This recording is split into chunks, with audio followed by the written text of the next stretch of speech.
tratar o povo como cliente. E as empresas são obrigadas a atender dentro de um SLA, que é um serviço agendado, e a gente vê que a prefeitura não importa com isso. A solução que vai ter é que os caminhões de lixo vão ter câmeras que vão analisar a poda de árvores, buracos. Essa é a proposta que eu já coloquei.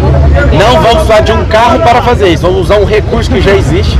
E vai, onde tem o buraco, vai ter o geolocalizamento, a geolocalização para a gente mandar corrigir isso. Tanto buraco, como limpeza e como poda de árvores. É bem sabido que tem que pressionar a Enel.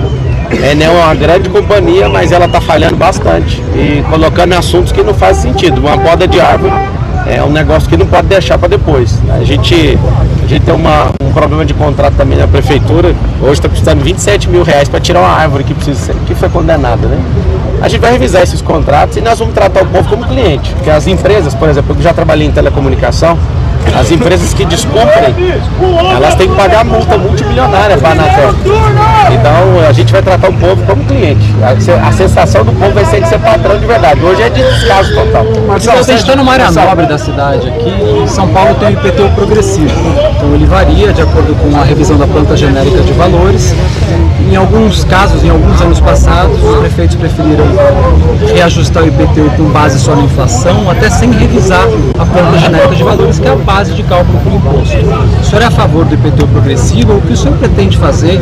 Como o senhor vai cobrar o IPTU da cidade? De que maneira o senhor vai reajustar o IPTU na cidade? Pra gente aqui, Marcelo, vai continuar do mesmo jeito até a gente ouvir o novo corpo legislativo.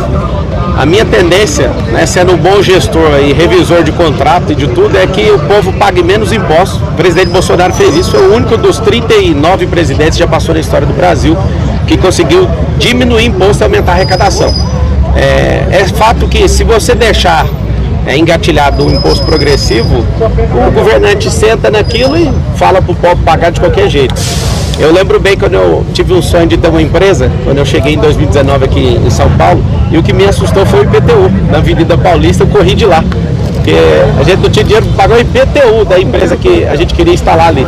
E eu falei, um dia a gente vai poder fazer isso. Então o IPTU é um impedimento para muita gente, né? Aqui tem áreas super valorizadas e o que vocês podem esperar do meu estilo de gestão é tirar esse peso dessa carga tributária inteira. Não é o município que dá conta de fazer toda a carga tributária, mas a gente vai rever isso. Você prefere a revisão pela inflação? A gente vai conversar com o novo corpo legislativo e vão colocar as prioridades, mas quem vai ganhar é o povo com isso. 7 de setembro você vai? Essa é a grande surpresa. Pode aguardar que o Brasil vai ficar chocado com o que eu vou fazer no 7 de setembro. O UOL confirmou a presença junto O UOL com tá mentindo. Isso é mentira. Então o senhor não vai. Coloca lá assim, ó. A UOL mentiu. Vocês gostam de usar aquele termo de esquerdista fake news, que aquilo pra mim é uma besteira? É mentira. Isso aí. Igual a Malu mentiu falando que eu quero fazer, a Malu do Globo. Mentiu que eu quero abrir partido de coach com o Bolsonaro. Eu nunca falei isso. Eu já falei que é surpresa. Vocês andam em ansiedade demais. Vocês estão muito ansiosos. Como é que foi ontem a participação no Roda Viva? Como é que o senhor avalia? Fazer um minuto de silêncio pelo Roda Viva aqui. É nítido que tá todo mundo contra mim. Que todo mundo não, desculpa. Todos estão contra mim. O povo tá comigo e dá para notar que eu sou uma frequência que os jornalistas não aprenderam a lidar na faculdade de jornalismo. As pessoas realmente estão contaminadas com o esquerdismo desenfreado. Eu queria de verdade ter um papo nobre, mas de 15 perguntas que me fizeram, 2 foi sobre proposta, o resto é sobre baixaria. E agora vai ficar eternizado, né, na internet, que a gente domina um negócio chamado economia da atenção. E aqui vai um recado para o Brasil. Silvio Santos, ele representou o fim de uma era, chamada Era da Televisão. E o que vocês estão assistindo nessa campanha eleitoral é um novo tempo, o tempo do digital. E as pessoas não saem do celular. E o fato deles não saírem do celular vai fazer com que a gente, com pouco dinheiro, sem as minhas redes oficiais, sem fundo eleitoral, sem nada, só Deus e o povo. A gente vai ver se a eleição do primeiro turno. Inclusive, vou até filmar isso aqui, ó. Não vai ter segundo turno em São Paulo. Eu falei antes.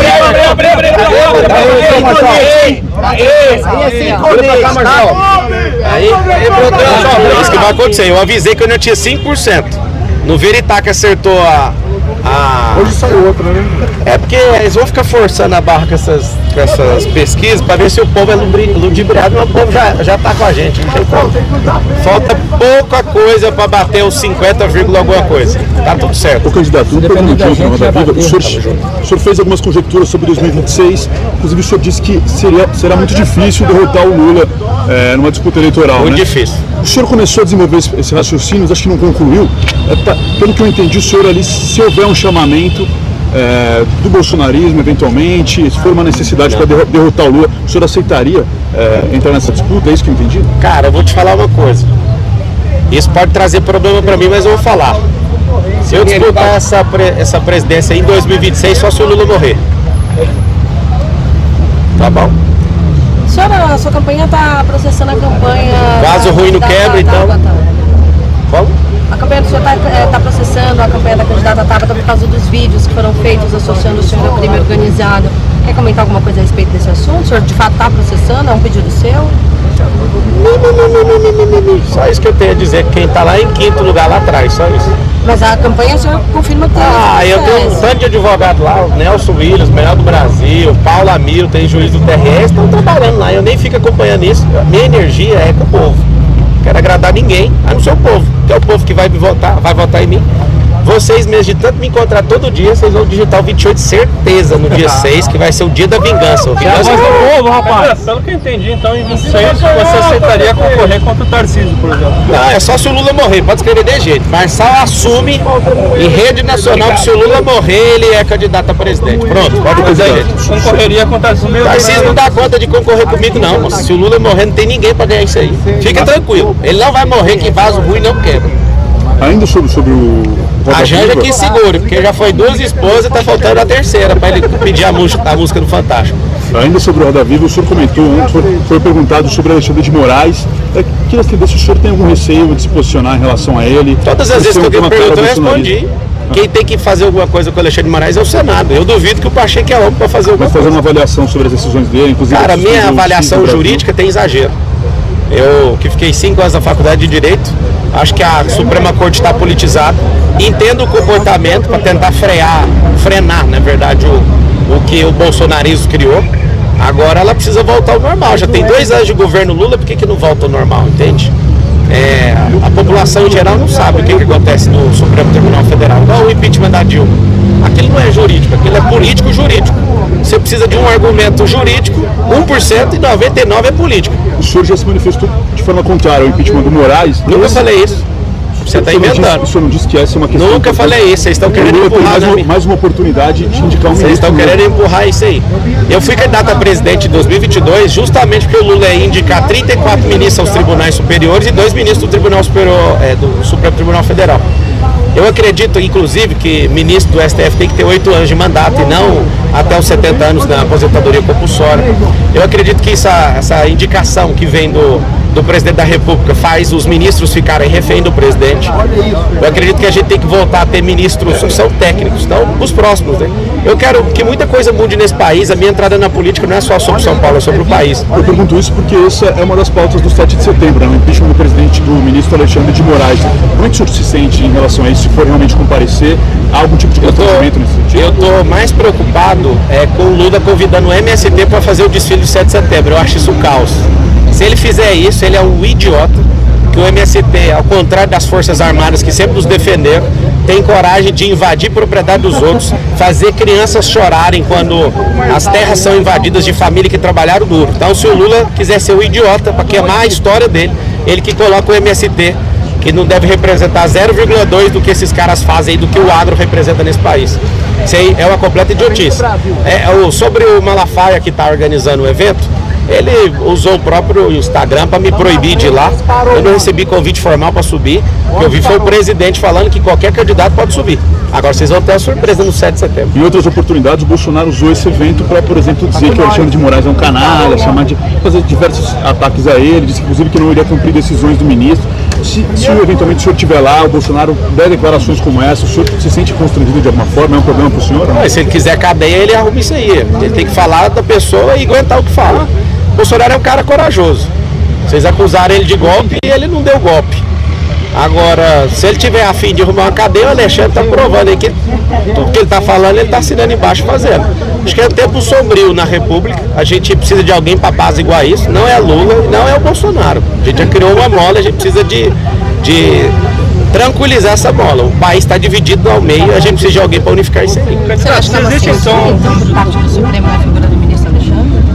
Aí ele levou, por exemplo, você está falando do Twitter? Não só do Twitter, no geral, você falou que... É o que eu falei, a política entrou dentro da Suprema Corte e está ali muito politizada. A legislação, os legisladores, é o Congresso Nacional, não é a Suprema Corte. A Suprema Corte tem que defender a Carta Magna. E aí a gente está tendo confusão de papéis. Eu, como cidadão, falo isso tranquilamente. Está tendo confusão de papéis, está tendo um balanceamento errado, né, do sistema tripartite de poder. E eu acredito que isso vai voltar ao normal nos próximos dias. Eu espero que isso aconteça. Existe os antecessores dos programas de recatamento de ruas, falando mais uma vez de uma área onde se circula muito de carro. O senhor teve algum tipo de proposta para garantir que a cidade tenha menos buracos? Aquela hora que me perguntaram sobre as árvores, eu falei também sobre mapear esses buracos e serão corrigidos. Agora o que não dá para fazer é os contratos que o Nunes está fazendo. Nunca na história da cidade de São Paulo tivemos tantos contratos sem licitação. Ele falou com a boca cheia que em pouco tempo asfaltou daqui no Acre. Ou seja, está recapeando coisa que não precisa, para gastar dinheiro.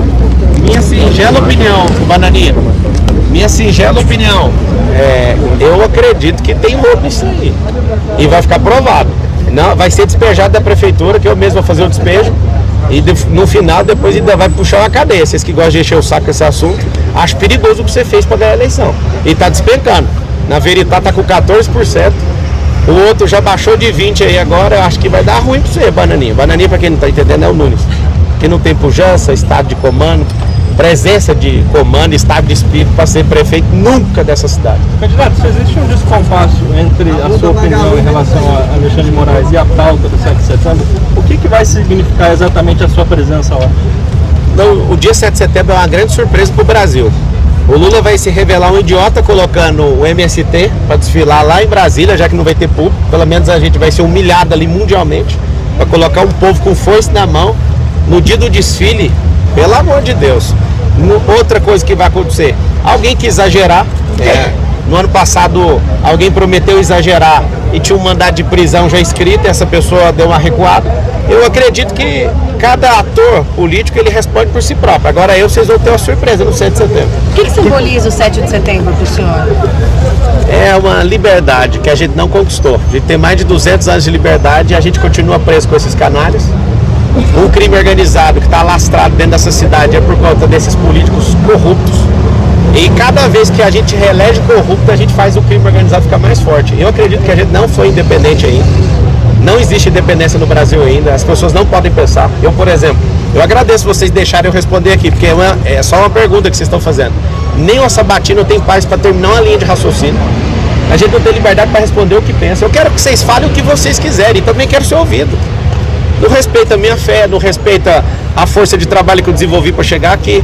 É muito fácil ficar usando a imprensa, a extrema imprensa, pode anotar esse termo aí que agora eu vou usar a partir de hoje, extrema imprensa, para ficar querendo mexer no meu passado foi ressignificado. É por isso que vocês falam, isso não gera nenhuma importância para mim.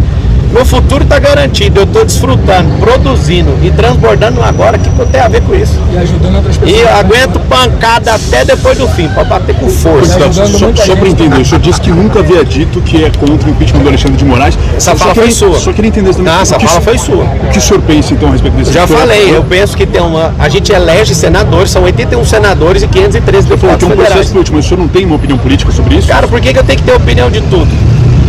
Estou perguntando só. Eu já estou te falando, agora segue a opinião. A opinião é, quem decide, o senador Cleitinho foi o primeiro macho dentro do Senado Federal a me apoiar, mesmo contra o partido dele, falou claramente, vocês têm que pôr pressão em nós, 81 senadores, é a gente que põe, faz o impeachment. O negócio é que vocês querem que eu arrume um problema que não é da Prefeitura de São Paulo. Vocês querem ver eu assumir. Isso não existe, não precisa de fazer isso. Tem exageros, tem que ser tratado. E se tiver macho no Senado, o negócio vai pegar, mas não tem, cara. Nem fêmea de verdade ali. Tem um monte de gente que tem um monte de inquérito, um monte de processo que tem o rabo preso. Agora, eu não sou senador, eu não sou deputado, apesar de, para sempre, ser lembrado como deputado federal, porque eu fui eleito deputado federal e me roubaram. Deixa eu te falar, se eu fosse deputado, você ia ver meu comportamento. Os caras têm foro privilegiado, só para vocês saberem. Você falar o que quer com foro privilegiado no Brasil hoje ainda está dando cadeia. Eu sou um humilde cidadão querendo ser prefeito de São Paulo, com um partido que eu entrei de última hora, que vocês ficam revirando tudo. Eu não tô com esse poder todo para falar o que eu quero, não. É simples. Não dá para dar tiro em todo mundo. Eu tô atirando em Boles, em Bananinha, em Chiquinha. Da Pena vai desistir hoje, para quem não sabe. Tá em vias de... Ei, o da Pena tá em vias, vocês vão saber de primeira mão. Se ele souber agora, ele vai criar um orgulho. Ele não suporta mais. Ele não suporta mais a pancadaria e eu vou nele até ele zerar os pontos dele. Não sei se vocês viram, eu fui o que mais pegou o voto dele. E eu vou zerar esses votos dele e ele vai desistir porque ele está saindo muito menor do que ele entrou. Candidato, se eleito, qual a primeira proposta que o senhor pretende tirar do papel? Ouvi o povo, eu já sou o próximo prefeito, mas eu quero fazer uma coisa, mas eu vou fazer isso sem contar para vocês. É uma outra coisa, só que vocês vão fazer chacota. Quer ouvir? Sim. Eu vou fazer um decreto simbólico, liberando o povo para prosperar na cidade de São Paulo pela primeira vez. Essa vai ser a cidade da prosperidade e até 2050 essa cidade aqui vai ser a capital do mundo. Mas primeiro, para vocês distorcerem a notícia, nós vamos ouvir o povo primeiro. Depois eu vou soltar esse decreto no peito de todo mundo e a gente vai fazer esses 2 milhões de empregos. Nós vamos colocar os comunistas lá na Venezuela. Nós vamos pegar uma rede de ônibus para levar esse povo lá para Venezuela de ônibus, que é 4 mil quilômetros daqui. Então vai ter que ir sofrendo, porque aqui nessa cidade nós somos conservadores e eu quero lembrar uma coisa para todo mundo. Lembra qual é o braço, se é o esquerdo ou é o direito que está na bandeira da cidade de São Paulo. É o braço direito, significa que nós somos conservadores. Então não adianta, já sou o próximo prefeito com humildade. Vou trabalhar para todo mundo aqui, vocês gostando ou não. Mas se eleito, então o senhor não pretende governar para todos os cidadãos paulistanos? Que é isso, vai ser para todo mundo. Agradar em ninguém. Zero. Servir todo mundo. Candidato, você falou, tá até com uma camiseta que vai ganhar no primeiro turno. Caso isso não aconteça, você vai largar alguma coisa? Possibilidade zero de não acontecer assim como o Bolsonaro vai fazer. Quem vai ganhar é o povo. Quem não tem chance de ter segundo turno. Rapaz, se eu tivesse candidatos como no passado, pessoas de fibra, era até uma hipótese trabalhar isso, mas quanto esse consórcio, o Rui Barbosa, gente de fibra, Baiano Arretado, que foi senador da República, o que a gente precisa é de entender o cenário. As pessoas até esses dias não estavam sabendo quem eu era. Só que eu chego em qualquer casa, alguém fala, cara, como que eu não sabia quem você era? Eu falei, chama seus empregados aí, chama seu filho aí no vídeo. Aí fica todo mundo assustado. Na hora que terminar e quero agradecer vocês da imprensa, assim, olhando no olho de cada um, tá? Obrigado pelas perseguições e por mais de 22 mil matérias com meu nome. Vocês estão me ajudando demais. É a chance que eu tenho, porque eu não tenho dinheiro público, eu não tenho padrinho político. Vocês estão assustados. Vocês sempre criaram uma tese assim, a terceira via. Eu não vi ninguém falando que essa aqui é a única via, que tem 2 presidentes da República, cada um do lado, e nós vamos passar no meio dos 2. Eu estou muito animado com isso. Eu quero agradecer de coração tudo que vocês estão fazendo. E ao povo de São Paulo, vote naquele que aguenta mais pancada, que fala a verdade, que tem capacidade de fazer você prosperar. Um beijo para todo mundo. Só mais uma, por favor. Em relação a essa possível concorrência com o Tarcísio, né? O senhor não teme implodir Pontes uma vez eleito, agora que o senhor se declarou possível candidato? Eu não falei isso, eu falei na condição do Lula morrer. E por favor, solta o enunciado. Não, mas nessa hipótese, o Lula morrendo, a gente vai ter que salvar o país, que eu não sei o que ele vai virar. Sobre o Tarcísio, minha opinião sincera é que ele é neutro demais num Brasil apaixonado. Não tenho treta com o Tarcísio, já resolvi meus problemas com ele, ele resolveu os dele comigo. A gente não vai falar um do outro, mas eu acho ele longe de ser apaixonado da forma que a gente é apaixonado, em querer ver o país nessa... Ele é um cara conforme o perfil psicológico dele, ele não gosta desse perfil de ousadia meu, e a gente, para fazer esse país crescer, precisa de alguém ousado. Então o recado que eu dou é, Tarcísio, vá para a reeleição no governo do estado, até que esse instituto de reeleição acabe. Vá para você terminar tudo que você está fazendo muito bem feito. O povo de São Paulo confia em você. Vamos todo mundo sossegar o facho. Se precisar, eu fico 8 anos na prefeitura de São Paulo. O que eu quero é não ver comunista liderando essa cidade, nem esse estado e nem esse país. Posso ler uma declaração do senhor sobre Moraes? É sobre essa que eu estou me referindo. O senhor disse que, observando a arquitetura da ação massiva contra Moraes, a denúncia da Força de São Paulo, nas palavras do senhor, a explosão pelo Globo e o impeachment pelo Senado vindo aqui algumas horas. O que resta pensar? Lula está trocando o indicado de Temer e colocando um nome no STF e ninguém está percebendo. O senhor ali dá a entender que seria contra o impeachment de Moraes, que essa, na verdade... Esse é o pensamento, foi eu que escrevi lá. lá no X que foi derrubado. Então o senhor acha que essas pessoas que estão defendendo o impeachment do Moraes estão sendo usadas como massa de manobra para, na verdade, favorecer o Lula, é isso? É porque assim, o que vocês vendem na mídia é completamente mentira, muito longe da realidade. Desculpa, gente, deve ter uns 2% de verdade e 98% ou é pago ou é militante treinado, muito bem treinado para favorecer a esquerda. O que eu escrevi aí foi para todo mundo pensar. Você imagina um povo que não pensa e acredita na matéria que vocês escrevem. Você fica aí me agulhando o tempo inteiro, eu te vejo todo dia, ô Renan. E você pega só um pedaço. Repara que a emoção da terra em você. Não, o Renan é da hora. Tá tremendo, tá escondeu a mão, Não, o Renan é da hora. É o seguinte, isso aí foi um pensamento que, inclusive, ô Renan, a galera veio pra cima de mim como se eu estivesse falando alguma coisa de errado. Eu só quero que todo mundo pense, eu quero trazer essa realidade pra todo mundo falar. Mas o que o Lula tá fazendo? Porque na minha interpretação desse dia era uma mexida do Lula pra ver se queima alguém, entendeu? Pra acalmar o negócio. E o senhor acha que tem uma ingenuidade nas pessoas que defendem o impeachment do Moraes, então? Nunca falei isso. Eu acho que cada um tem que defender e pôr pra cima. Cada um que defenda o seu ideal. Vai tentando aí, com a hora que você consegue. Fechou? Algo mais que possa ajudar a Prefeitura de São Paulo agradece a ligação. Tenha um bom dia. Até dia 7.